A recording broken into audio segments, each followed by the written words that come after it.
Olá, meu nome é Elisha Naísa e eu vim através desse vídeo realizar a atividade de didática. O trabalho é a partir da charge que vai estar aparecendo na tela e onde deveríamos analisar e tentar lembrar de uma situação escolar onde a professora teria agido de forma diferente do que a professora da charge agiu, trabalhando então com toda a didática e aproveitando toda a situação.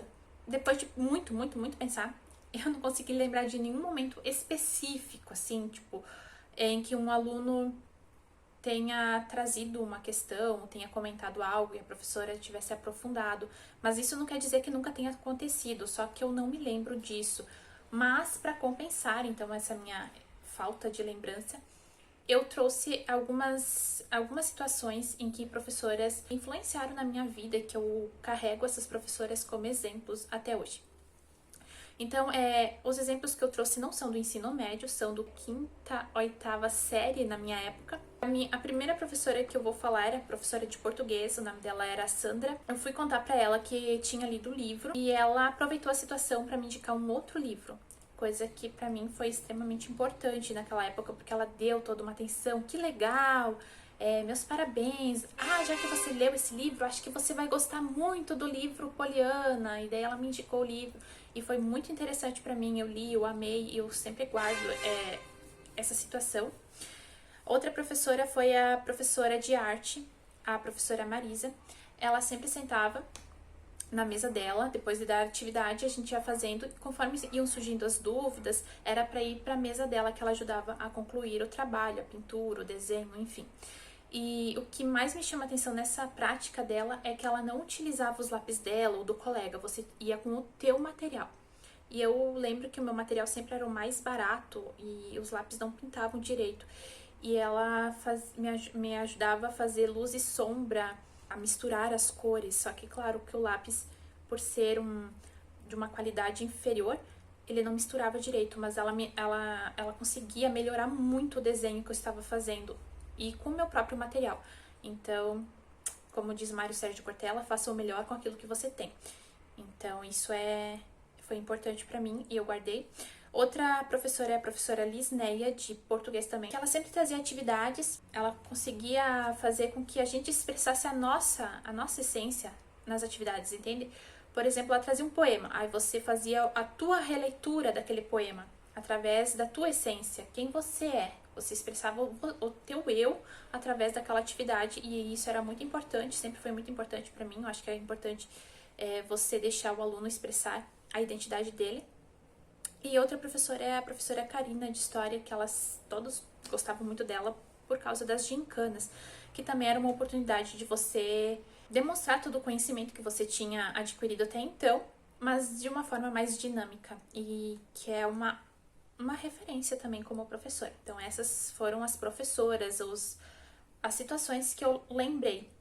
Não são específicas igual na charge, né?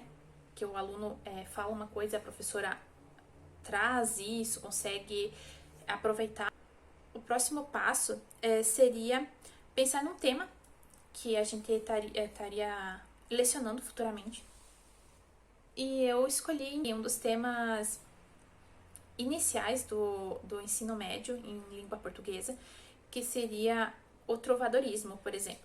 E como situação semelhante, eu acho que seria difícil, não impossível, mas um aluno se posicionar assim com tanto entusiasmo, talvez nas cantigas de amor, que daria para aproveitar e eles pudessem trazer músicas atuais que falam muito de amor. Isso seria bem simples. Ou então eu me aprofundaria então na questão das cantigas de maldizer, que é muito associado às cantigas de denúncia de hoje em dia. Não ficaria por aí, eu traria também as cantigas de denúncia, as obras de denúncia, não só nas músicas, como também na arte. Só fazendo um parênteses, como obra literária bem atual, teríamos o Torto Arado.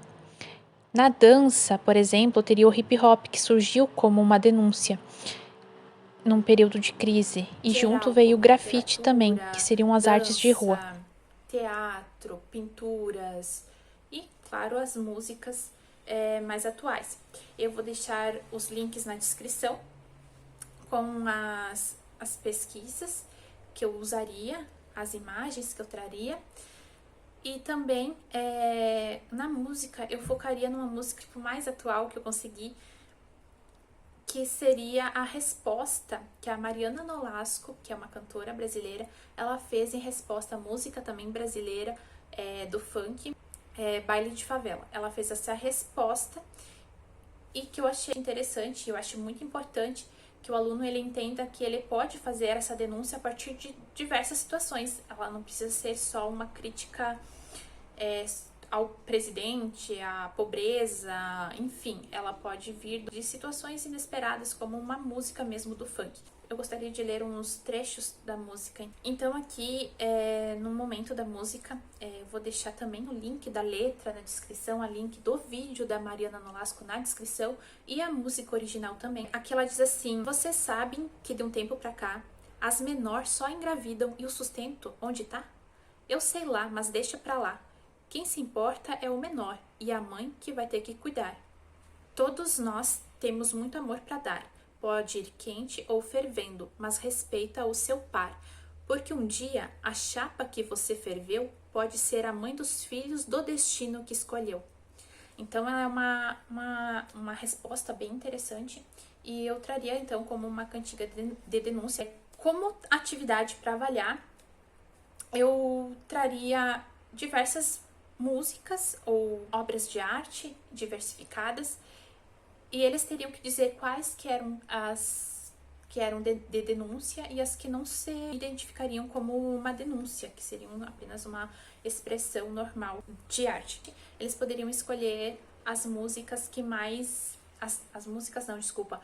Os versos com que eles mais se identificaram, porque tem muito a ver, as frases que você escolhe tem muito a ver com a leitura de mundo que você tem.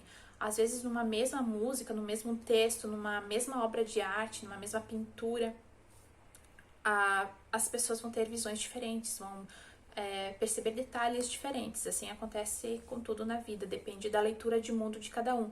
É próprio do ser humano ter essas particularidades. E por último, para terminar, quais os conselhos daria para si mesmo para que exerça com ética, dinamismo e didática a docência? Um conselho é nunca desistir de fazer o melhor com o que você tem.